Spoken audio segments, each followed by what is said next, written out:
মাছের ঝাল দিয়া খেতে কে কে ভালোবাসো? এই দেখো সর্ষে পোস্ত দিয়ে কাঁচা লঙ্কা, 1-2 কোয়া রসুন, একটু আদা দিয়ে আমি মাছের ঝাল দিয়া তৈরি করলাম। অবশ্যই টমেটো দিয়েছি, নুন হলুদ সামান্য একটু মিষ্টি।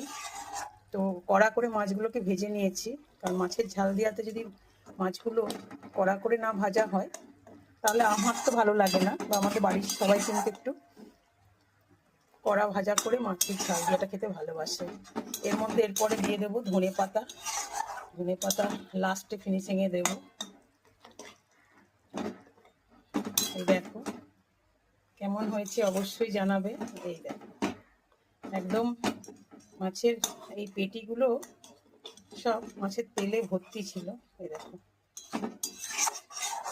এই গরম গরম ভাত দিয়ে এই মাছের ঝাল দিয়া খেতে দারুণ লাগে। এরপরে কাঁচা তেল দিয়ে দেবো।